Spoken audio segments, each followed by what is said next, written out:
Good morning. आज 4 जनवरी है और दिल्ली में आज टेम्परेचर जो है वो 6 डिग्री सेल्सियस है। बहुत ही ठंड है, बहुत फॉग है, कई जगह कोल्ड वेव चल रही है। और इस ठंडे मौसम में या तो एक गर्म चाय आपको गर्मी दे सकती है या फिर पंचम दा यानी आर डी बर्मन साहब का संगीत। वो संगीत जिसने 70s में ना सिर्फ एक पूरी पीढ़ी बल्कि तमाम लोगों को दीवाना बना दिया। और फिल्म म्यूजिक, जो इंडियन फिल्म म्यूजिक है, हिंदी सिनेमा का जो म्यूजिक है, उसको हमेशा के लिए बिल्कुल चेंज कर दिया। एक नया स्टाइल लेके आए वो, वेस्टर्न म्यूजिक, वेस्टर्न इंस्ट्रूमेंट्स का एक नया स्टाइल, और उसको इंडियन म्यूजिक के साथ उसका फ्यूजन करके एक अपनी अलग ही शैली इजाद की।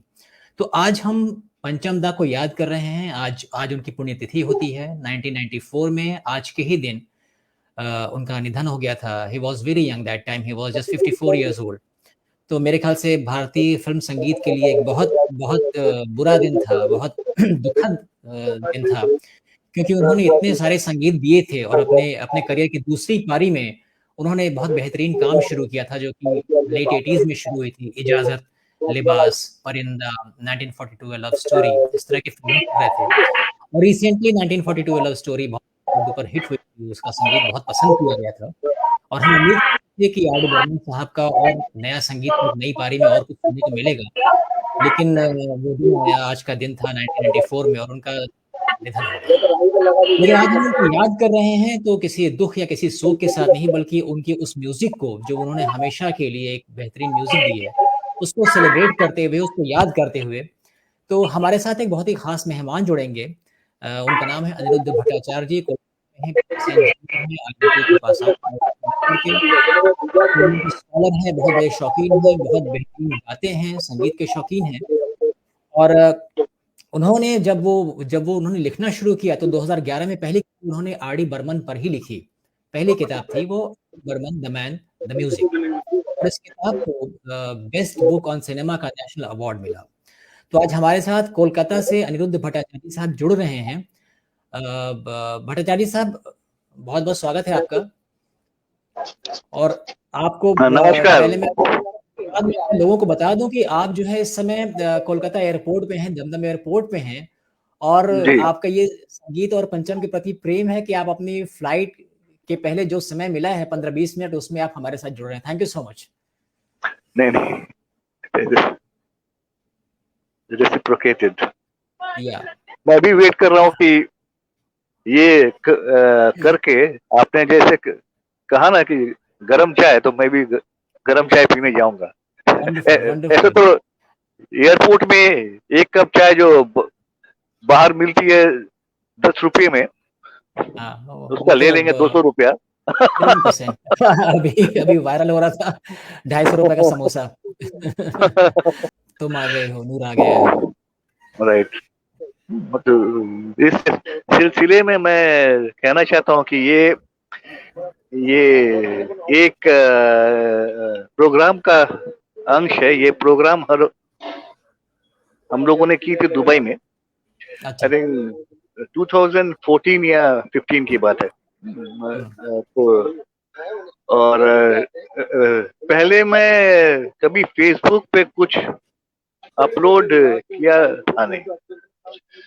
तो 4 जनवरी 2018 को मुझे अचानक सूझा, करे जिसको गाने भी नहीं आता, वो कुछ ना कुछ गा के अपलोड करता है। मैं तो गाना गा सकता हूँ। क्या बात है।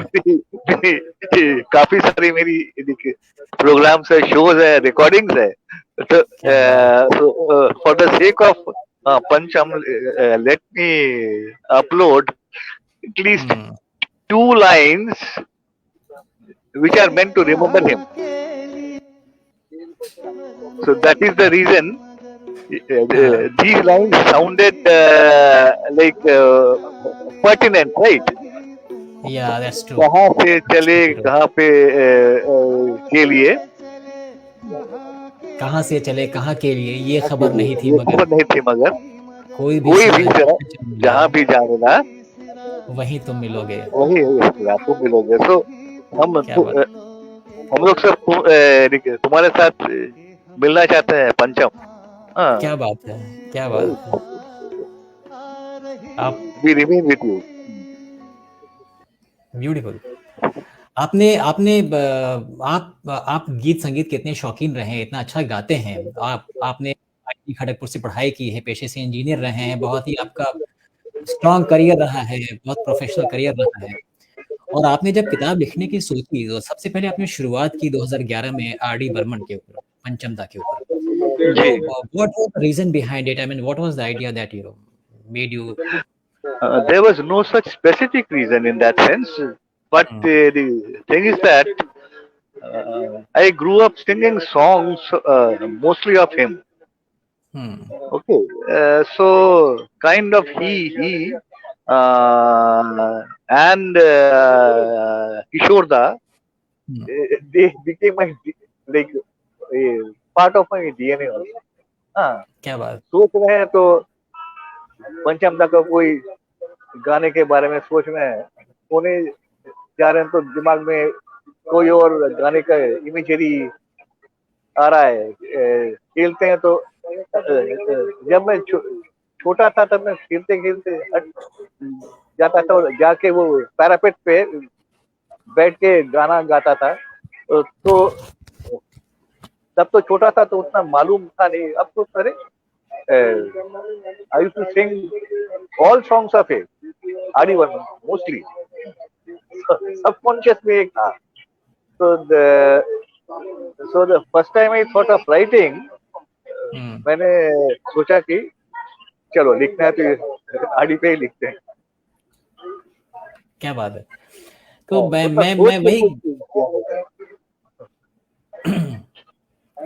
मैं वही गेस कर रहा था कि जो 45 प्लस की जनरेशन है, जो 45 प्लस और 70 के बीच की है, मेरे ख्याल से वो उसके दिल के सबसे ज्यादा करीब रहे हैं आरडी, क्योंकि उन्होंने अपने ग्रोइंग एज में आरडी बर्मन को सुना है, उसे इम्बाइब किया है।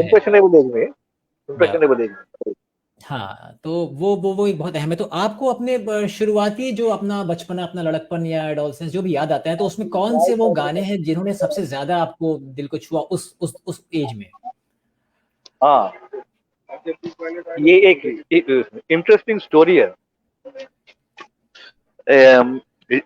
जब मैं क्लास 5 में था, 9 साल का था तब मैं स्कूल रिप्रेजेंट किया था। ये सीनियर जूनियर मिलके एक ही किया था, और मैं स्टेज पे गाया था ये कटी पतंग का गाना। ओके, आप गाना गेस कर सकते हैं?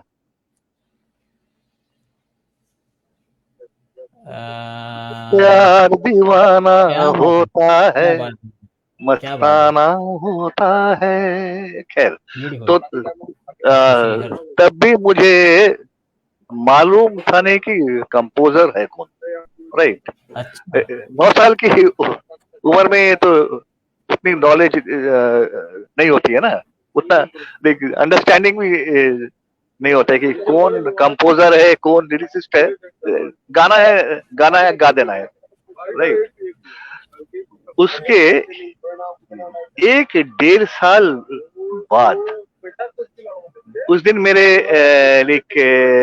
पिताजी और मदर बाहर गए हुए थे शाम को। तो मैं धीरे से ये शॉट 1 49 और 41 और 49 मेगाहर्ट्ज और शॉट 2 25 एंड 31 मेगाहर्ट्ज रेडियो पे मैं इंग्लैंड और ऑस्ट्रेलिया की एक क्रिकेट मैच की कमेंट्री सुनने का कोशिश कर रहा था, तो लग नहीं रहा था।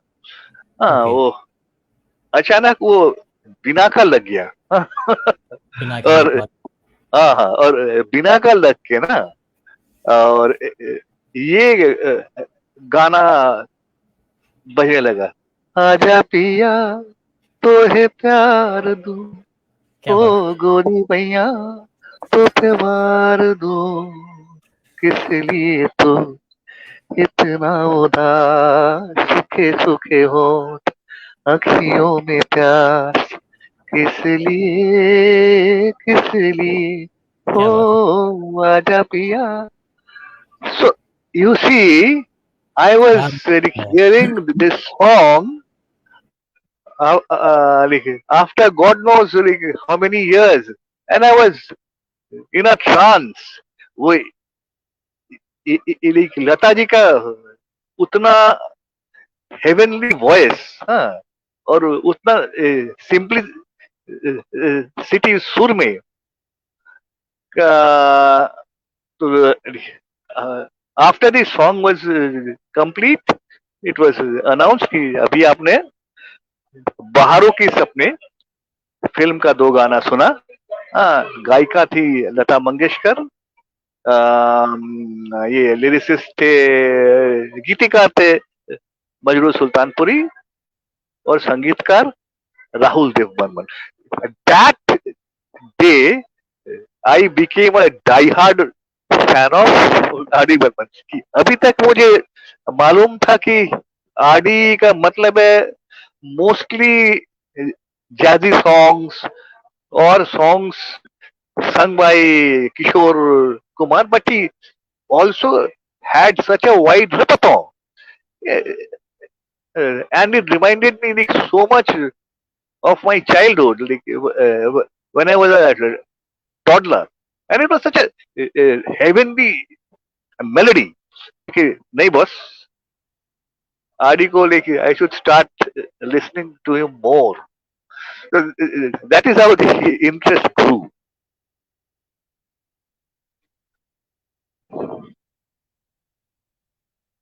Are you there?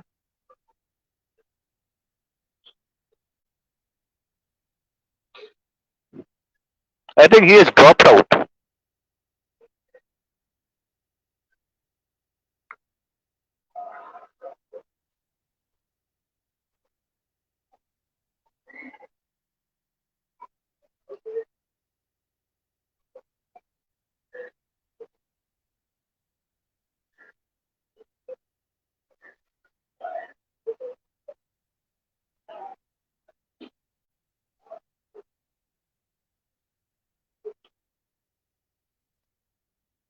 Hello. Anyway, I believe he has dropped out, so like let him rejoin. But in the meantime, let me carry on because I think we have an audience there. So like that song made me aware of the name Adi Burman. The fascination for his music grew, and after I saw Sholay, I realized that music is only is not only like limited to songs, but background scores as well. Because Sholay for me was the epitome of a great background score, and that gave a completely new dimension to my like feelings for Adi Burman. That the same guy could compose a Yesham Mastani, the same guy could compose a Dammarodam, the same guy could compose something like Sholay, the background score of Sholay, and also compose a song like Aja Piya To Hai Pyar Tu. चलिए, तुम आ गए हो और network भी आ गया है। मतलब it was really surprising कि अचानक क्या हो गया, लेकिन चलिए जो भी वो एक ब्रेक के बाद हम फिर से वापस आ गए हैं। अब आप शुरुआत सुना रहे थे कि जब आप करीब 9 साल के थे तो आप वो गाना बहुत गुनगुनाते थे, आपके कान में पड़ा कि आजा पिया तो है प्यार दूं। हाँ हाँ हाँ वही तो जब मैं नहीं ये मेरे कान में पड़ा इन 1975 आई थिंक, और मैं ये गाना मैं गाता था, सुनता था। तब मेरी उम्र थी शायद 3 साल या एट द मोस्ट 4 साल, राइट। तो So Okay. like that resulted in a flush of memories, right? Hmm. And as soon as I heard the name कि संगीतकार है ये R D Burman, so my Hmm. perception Hmm. of him changed, you know, right? कि ये आदमी मेरे ये पापा तो उसको बहुत ये मारते हैं, गाली देते हैं होता है ना New generation generation versus old generation. Yeah. Generation gap होता है ना, लेकिन ये इसे शचीन कोट्टार नाम খারাপ করছে, so my father was a die hard fan of his father, Sachin Dev Burman. I was also a fan of Sachin Dev Burman, but uh, like frankly speaking, जो मैंने समझा ना कि टू अप्रिशिएट आरडी, म्यूजिक के surface से कुछ अंदर जाना होता है, वो उतना सिंपल है नहीं, especially like the way he used his instruments, the side percussions का usage, so many instruments वो एक साथ यूज कर रहे हैं। आप अगर कोई अच्छा सिस्टम में सुने ना, वो तब तो डिजिटल रिकॉर्डिंग तब तो थी नहीं, राइट? तब तो एनालॉग रिकॉर्डिंग था, लेकिन आप ये डिजिटल छोड़िए, स्टीरियो भी था नहीं, मोनो रिकॉर्डिंग, वहां भी you might hear the instruments, each and every of them, and like not a jamboree की एक साथ जम दम दम करके बज रहा है, गिटार अपने जगह पर बज रहा है, मैराकस अपने जगह पर बज रहा है, शेकर्स अपने जगह पर बज रहा है, रेजो रेजो अपने जगह पे बज रहा है, बोंगो अपने जगह पे बज रहा है, तबला तरंग अपने जगह पे, वायलिन, वियोला, डबल बास सब बज रहे हैं, लेकिन अगर आपकी कान ये हो तैयार हो तो यू कैन आइडेंटिफाई कि कब क्या बज रहा है। तो this is something I found specifically in R D. Burman.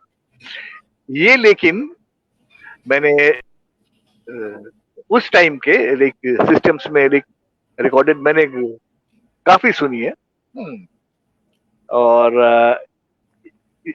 ये शायद उन्हीं का खासियत था, और ये खासियत शायद वो नर्चर किए थे, फिर डेवलप भी किए थे। वो जब बॉम्बे में इसमें 50s में और अर्ली 60s में, मैं भूल रहा हूँ, तब ये जो जैज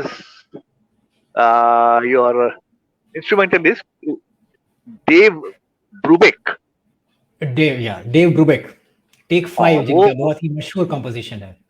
राइट। वो बॉम्बे में आके he did a series of programs, and अच्छा, I didn't know that. Oh, really? Yes. He has been very favorite of mine. Yeah. And R.D. he used to go there सुनने को। So and he had also like mentioned it in an interview कि he is my inspiration. So एक 16-17 साल का एक लड़का, impressionable है ना वो एज, और ये सुन रहा है somebody like डेव ब्रूबेक को लाइव सुन रहा है, तो I think it created a very strong impression on him, and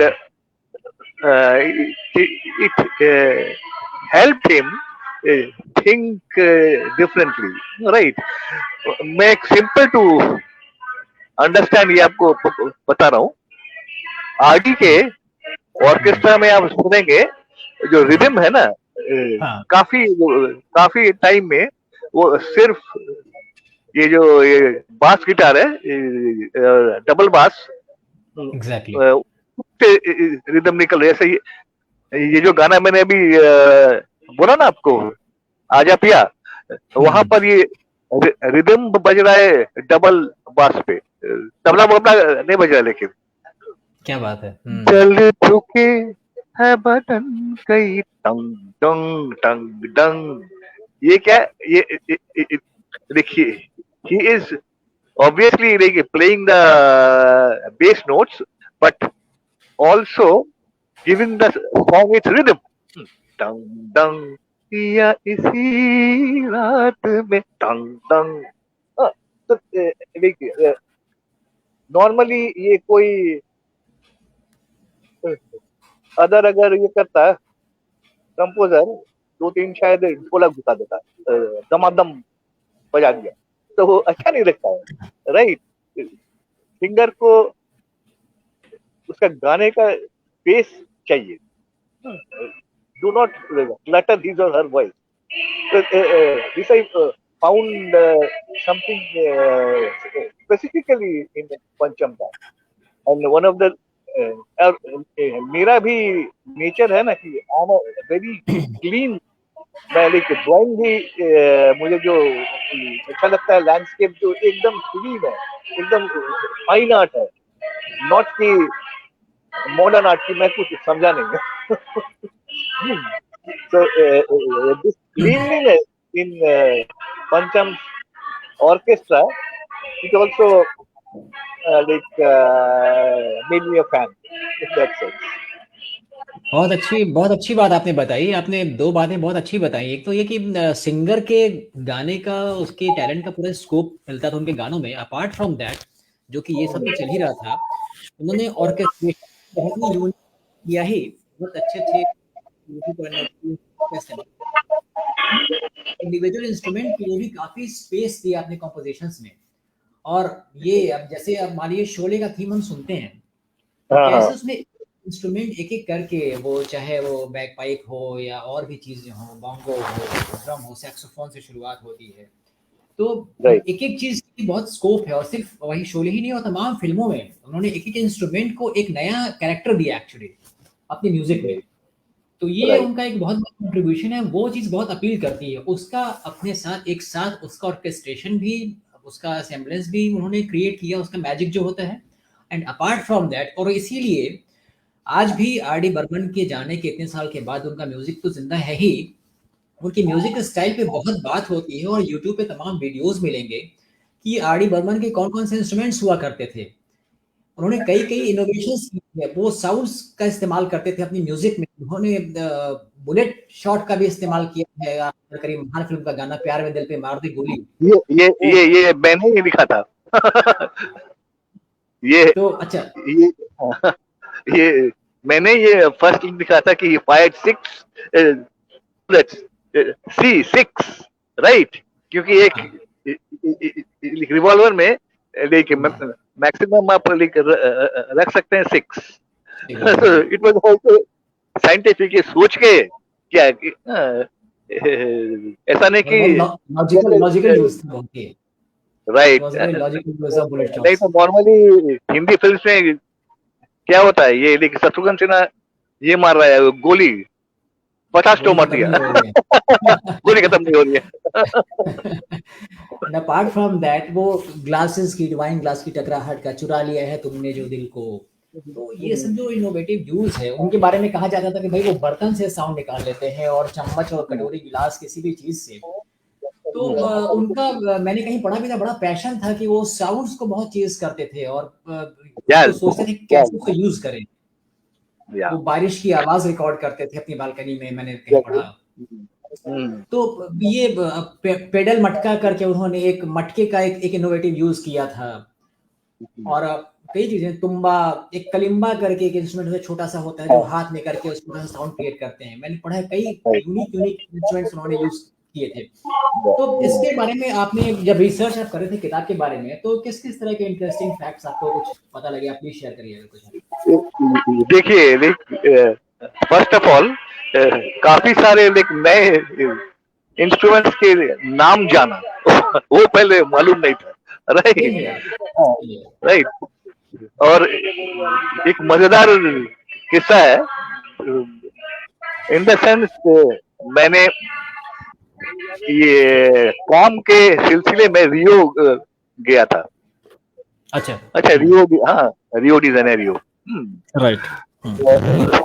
वहां पर एक एरिया है, उसका नाम है कैरियोका।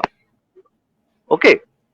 और मेरा जो क्लाइंट साइट था वही था।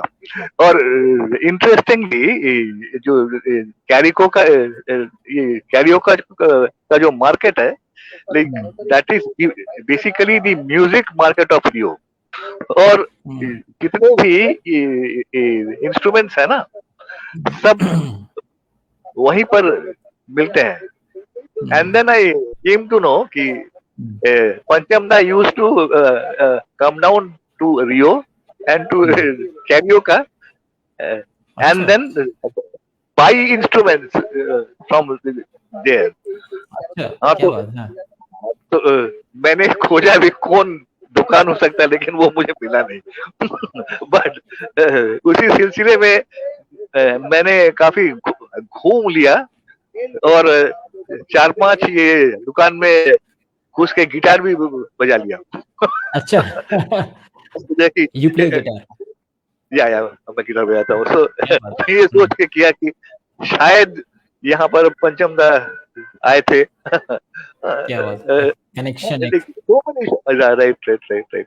और over there I actually saw the instruments, cuica, kalimba, ये जो जितने भी एब्स्ट्रैक्ट साउंडिंग है ना इंस्ट्रूमेंट, वहां पर काफी था। मतलब I heard for the first time डुग्गी, मादल, तुम्बा, पैडल मटका, कैस्टनेट, कलिम्बा। नहीं, ये लेके पॉपुलरली लोग यूज होता था पहले से।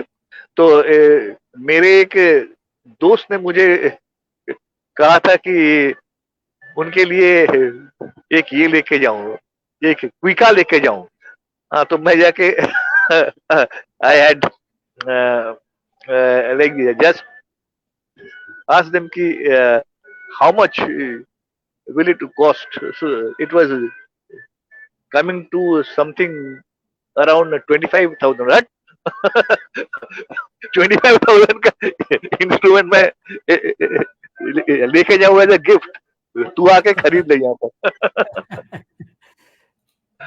तो मैं ये बात इसीलिए कह रहा हूँ क्योंकि these were not easy to find and costly instruments which Panchamda used to come down to Rio simply to buy them so that he could experiment to his heart's content. Like experimental melody, experimental rhythm जो वो सोचते थे। मैं आपको और एक ये दे रहा हूँ एग्जांपल। से इन द 60s में भी ये जो गिटार आपका ये बजता था ना, रिदम गिटार, उससे रिदम निकलता था, but it was open sound, जैसे झैंग झैंग झैंग झैंग झैंग झैंग झैंग। ये जो पंचम दाने जो वहां पर स्टार्ट किया उस रिदम के साथ, he also added the pumping.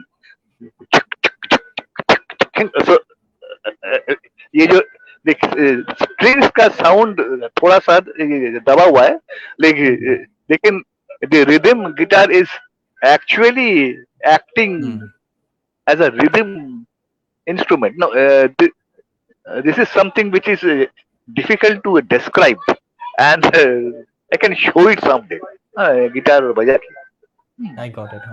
और ये मैं देख अपने इससे नहीं बोल रहा हूँ, लेकिन I have discussed this with Ramesh Iyer, also with Bhanu Gupta, who played with a great guitarist. Yeah. He passed away a few years back, 2-3 years back. Ramesh Iyer also. Ramesh Iyer who passed away in 2019. 2 साल पहले इत्तेफाक से उसी साल भानु गुप्ता जो कि are D Burman के guitarist थे, जिन्होंने कई लेजेंडरी ट्यून्स निकाली, और मेरे ख्याल से उसी साल गोरख शर्मा साहब, जिन्होंने कर्ज का क्या उम्र थी क्या समा था वो बजाया था, उनका भी उसी साल देहांत हुआ। या प्लीज कैरी ऑन। ये गोरख आपने कहा ना, तो ये गोरख ने इसमें ये जो गोरख आरडी के साथ भी बजाए हैं। अच्छा। हाँ, दम मारो दम में जो ये है ना बेस गिटार है ना, वो हाँ वो ये बजाए गोरख ने। ये वाला लीड टिंग टिंग टिंग टिंग टिंग टिंग टिंग दिस वन नहीं, ये बजा रहे भूपी जी, अच्छा भूपेंद्र जी। ओके ओके, जो ये बज रहा है देखिए बेस में जो बज रहा सब सब देखिए कैसे कैसे सब ये थे देखिए म्यूजिशियंस थे, लेजेंडरी म्यूजिशियंस। हाँ, ये Bhupi ji lead, Gorakh bass, Charanjit fancy chord, Buji lord drums. अलग एक जमाना ही था उसको। हाँ, अभी हम लोग सोच भी नहीं सकते कि इतने सारे महारथी एक साथ एक टीम में। यस, मैं वही सोच रहा था, वो चाहे बासु चक्रवर्ती हो, बासु मनोहारी सिंह सैक्सोफोन, कितने बड़े प्लेयर, और बाकी लोग भी, केसी लॉर्ड है ना, केसी लॉर्ड, कितने बड़े बड़े नाम, और कितने किशोर सोढ़ा जो वो खुद बहुत अच्छे आर्टिस्ट रहे हैं, तो ये सारे दिग्गज उनके थे। तो इनसे भी आपकी कुछ मुलाकात हुई, रमेश, ये होमी मुलन है ना, ये सारे लोग। हाँ, Ramesh Iyer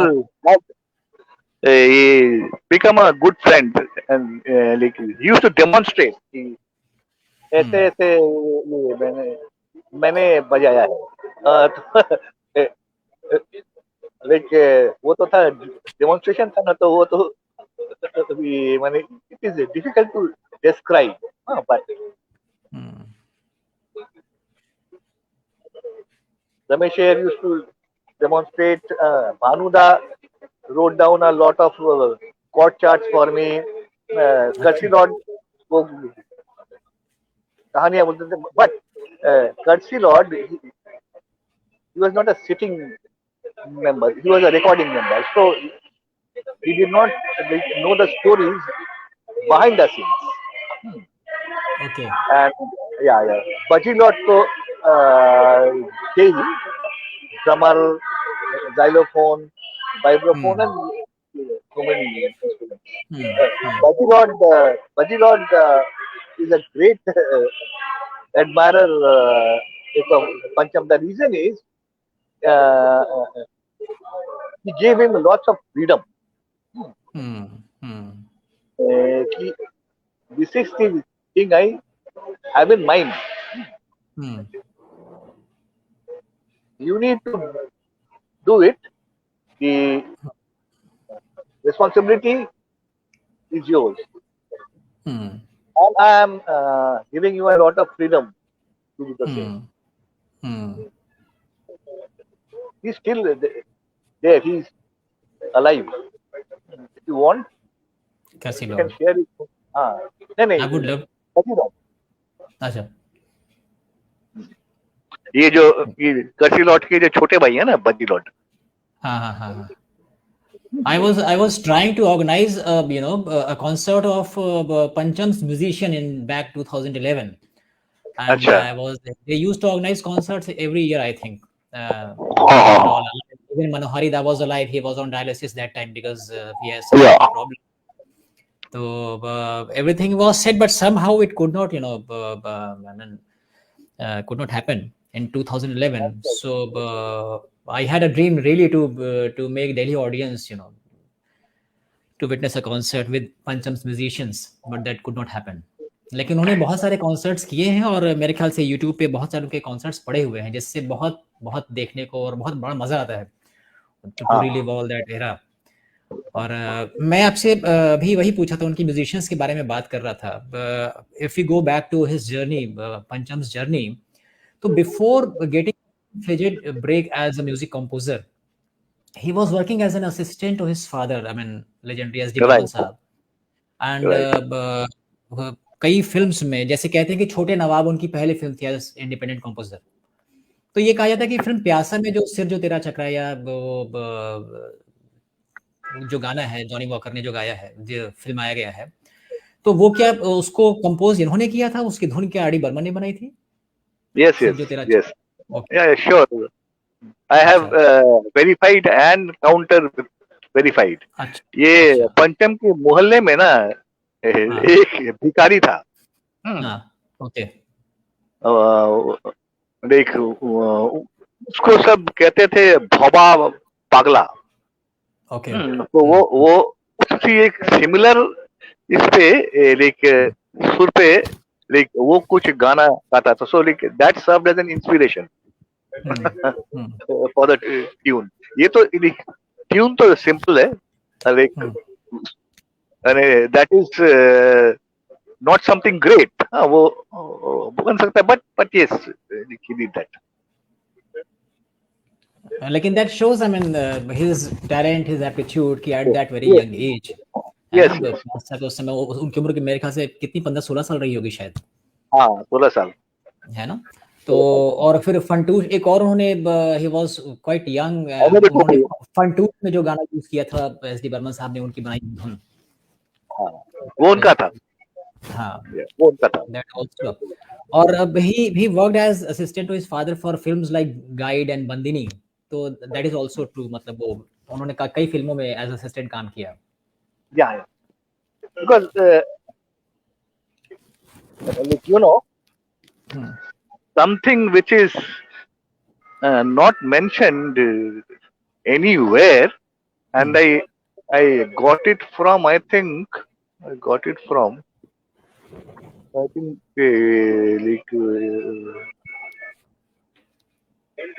a friend Prabir Mukherjee is that like अपने फादर के रिकॉर्डिंग में also in some instances in Jaydev ji's recording he used to sit on the console, okay, balancing. So like doing that he learned the act of balancing the instruments very well. And this in a way it gave him a world of knowledge about sound and how to like mix it so that it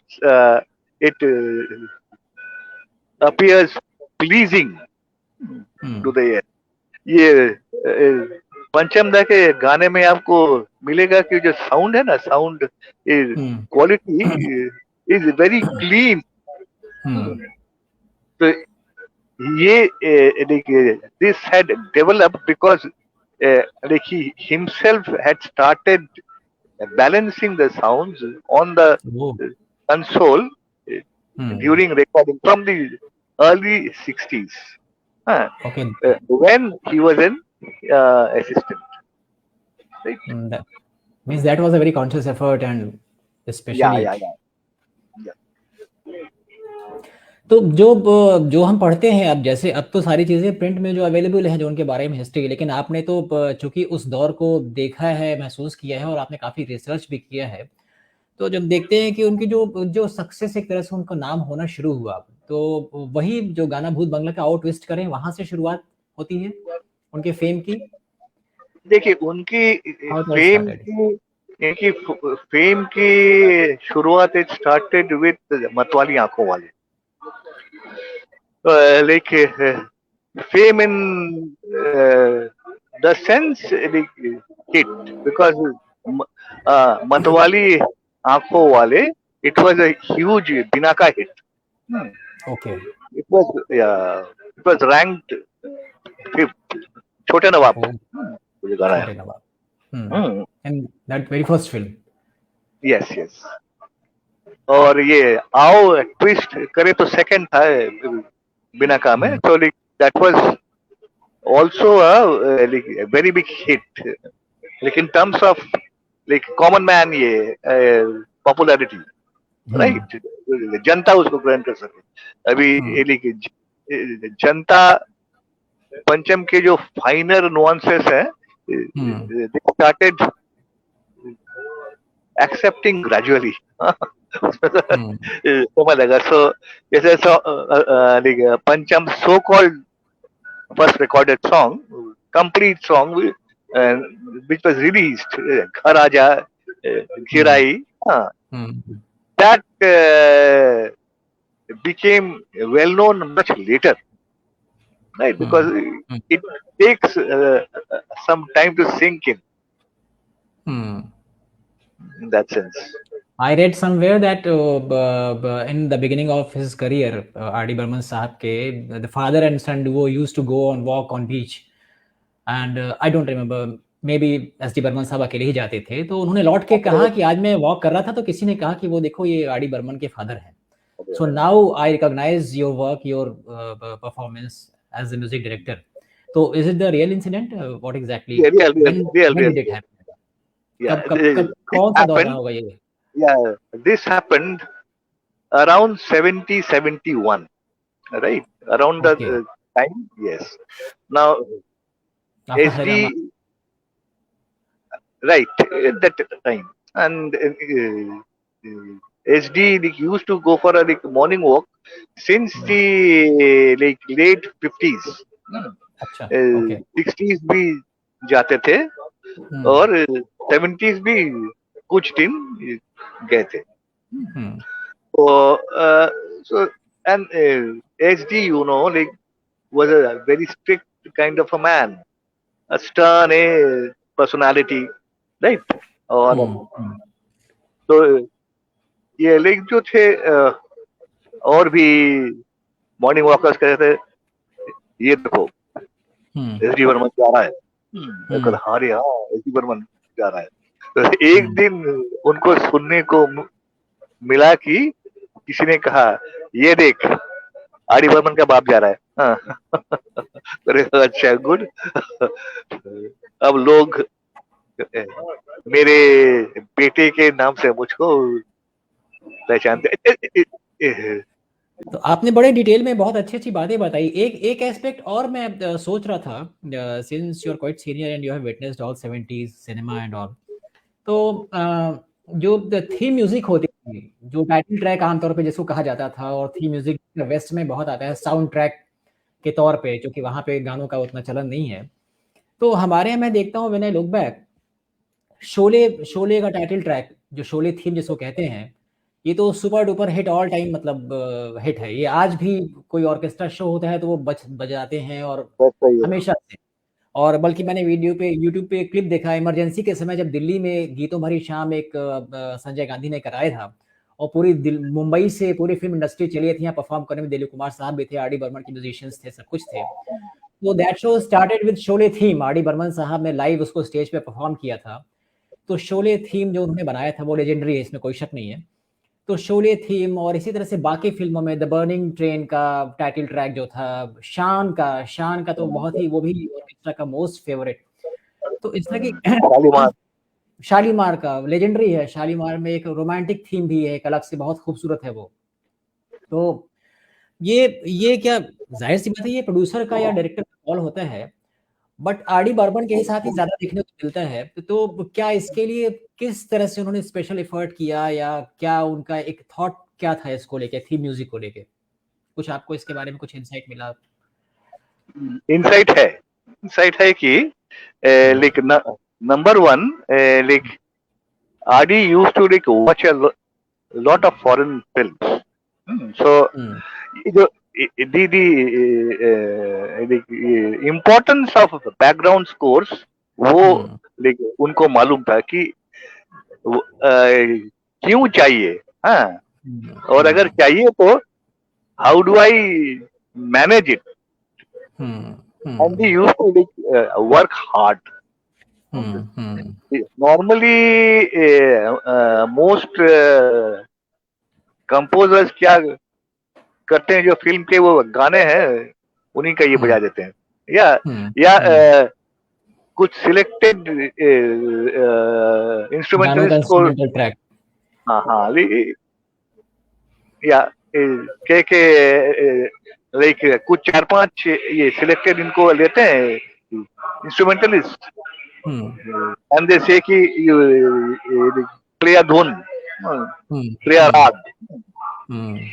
तो इसमें सुनने तो अच्छा लगता है, लेकिन composer का उसमें कितना ये है इनपुट है, that can be debated, but RD में it was completely RD's creation, right? He used to create it himself and then give the musicians the freedom to execute. It is like designing a program कि I want this, like यहाँ पर ये बजेगा, acoustic guitar उसमें ये 3 चाहिए, like 6 string, एक चाहिए 12 स्ट्रिंग चाहिए, डबल बास। हाँ, सो यहाँ पर कुछ सैक्सोफोन होगा, यहाँ पर ऑल्टो सैक्स के जगह पे like let's have soprano sax. So these are the kind of inputs we used to give. But yes, he did not write notations. Notations का जो काम है, writing the like music sheet, that was normally done by his able assistants, Basu Chakravarti and Manohari Singh, and the rhythm section by Maruti Rao Keer. And see, ये बासु चक्रवर्ती, मनोहरी Singh and Maruti Rao Keer were instrumentalists who understood RD's mind. वो देखिए एक दूसरे को ये बहुत अच्छा से वो समझते थे. So somehow I feel that chemistry also worked. कि ये मेसी तो है, मेसी को गोल करना है, लेकिन मेसी को फाइनल जो ये पास है वो हम लोग कैसे बढ़ाएंगे. वो भी एक आर्ट है, वो भी एक बात है.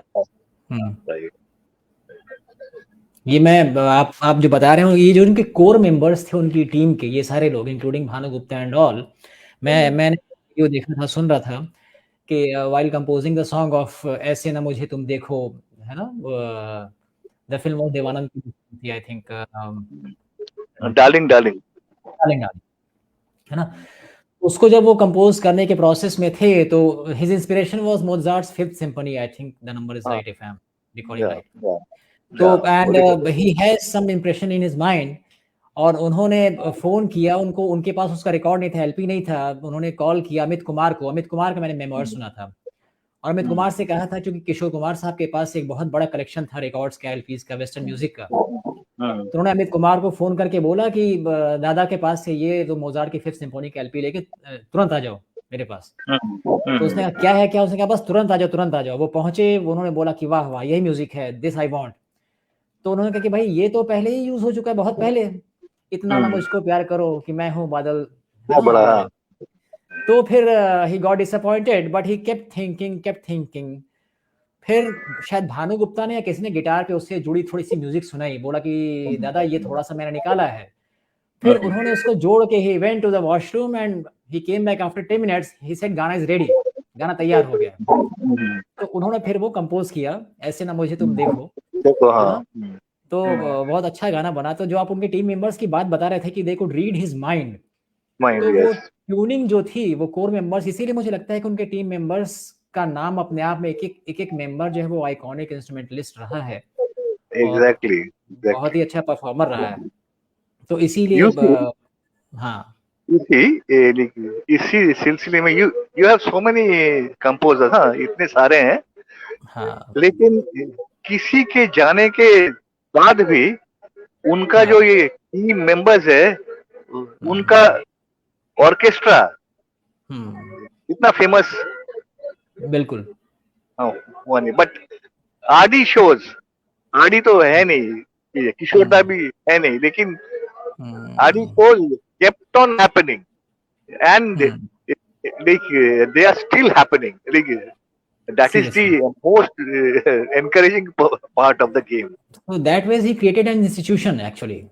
Right. The success was not just individual. I mean, it was a great teamwork, and the man behind the team was a great source of inspiration, R.D. himself. Exactly. Like it is something which we can teach in management schools also. Right? How to build and nurture a team and focus towards a common goal.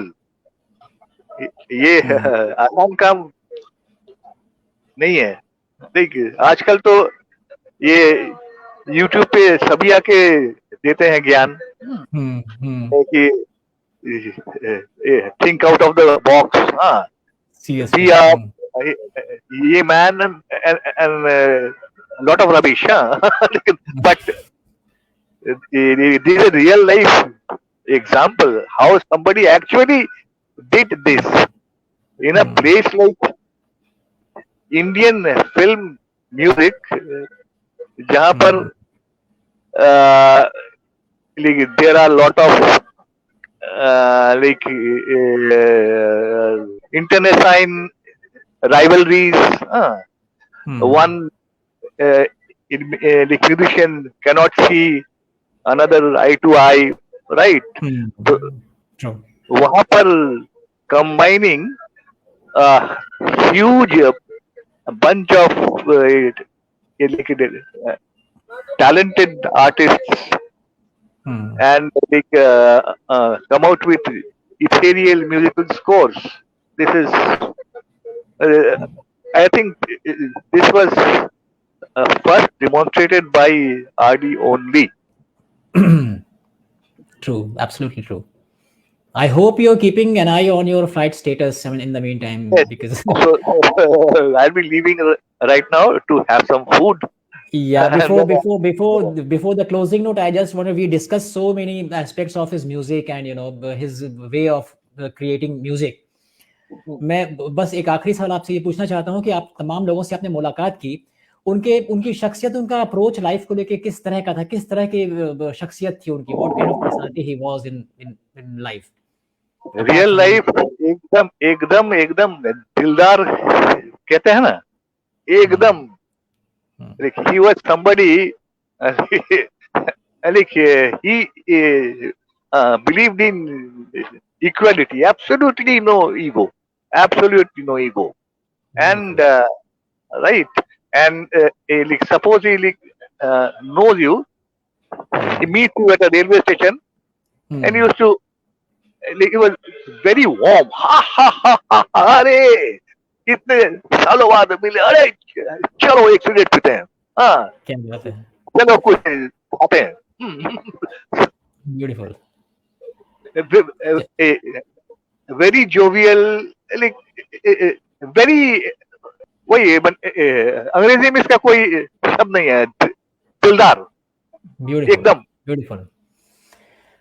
चलिए फिर उनको, उसी दिलदार शख्सियत को याद करते हुए उनके तमाम म्यूजिक को आज उसको सुनते हैं, रिकॉल करते हैं, और what a great personality he was, जो आज भी एज इंस्टीट्यूशन जिंदा है, एज म्यूजिक जिंदा है.